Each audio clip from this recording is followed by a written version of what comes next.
शोषित समाज पार्टी। जय महाराजा सुहेल देव राजभर। परम सम्माननीय मेरे अभिभावकगण, माताएं, बहनें और मेरे नौजवान साथियों, जैसा कि आप जानते हैं कि राजभर समाज सामाजिक रूप से, आर्थिक रूप से और शैक्षणिक रूप से बहुत कमज़ोर है। अन्य समाज से यदि तुलना किया जाए तो सभी इस बात को मानते हैं कि राजभर समाज हर दृष्टि से पूरे पूर्वांचल में सबसे कमज़ोर है।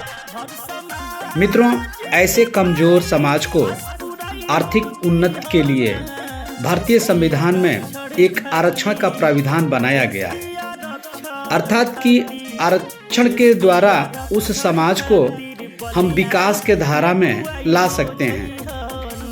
और जब से देश आज़ाद हुआ है तब से सभी सरकारों ने हम गरीबों के नाम पर राजनीति करती आ रही है, सरकार बनाती आ रही है।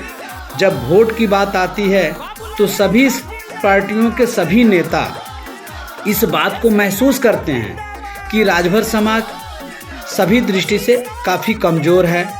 हम सरकार बनाएंगे, आपको उन्नति के शिखर पर लेके जाएंगे। लेकिन जैसे सरकार बनती है वो 5 साल अपने नीति निर्धारण में ख़त्म कर देते हैं और समाज जहाँ का तहाँ ही रहता है।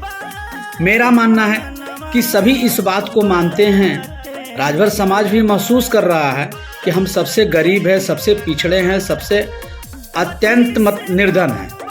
यदि ऐसा है तो भारतीय संविधान के अनुसार एसटी आरक्षण के तहत हम एसटी आरक्षण के लिए पात्रता रखते हैं और एसटी आरक्षण के पात्रता के कारण हमें पूरे राजभर समाज को एसटी आरक्षण के सूची में सूचीबद्ध करना चाहिए। जैसा कि 11 मार्च 2022 को माननीय उच्च न्यायालय ने सरकार को निर्देशित भी किया है कि राजभर समाज को आर्थिक और सामाजिक और शैक्षणिक दृष्टि से देखते हुए इन्हें एसटी आरक्षण के सूचीबद्ध करने के लिए आप केंद्र सरकार को आप प्रस्ताव बना के भेजिए। मित्रों, दुख के साथ, अफसोस के साथ कहना पड़ रहा है कि लगभग 17-18 महीना होने जा रहा है, आज तक सरकार ने अभी तक प्रस्ताव बना करके भेजा नहीं है। मित्रों, 2024 का चुनाव आ रहा है। सभी पार्टियां राजभर बस्तियों में राजभर का वोट और सपोर्ट लेने के लिए पुनः पूर्व की तरह लालीपाप दिखाएगी। मित्रों, हमें इस लालीपाप से दूरी बना करके केवल एक ही बात को कहना है कि आज तक राजभर समाज को एसटी आरक्षण का दर्जा क्यों नहीं मिला, जबकि न्यायालय ने 2022 को 11 मार्च को केंद्र सरकार को प्रस्ताव बना करके भेजने के लिए उत्तर प्रदेश सरकार को निर्देशित किया है। लेकिन अभी तक इतना विलंब क्यों?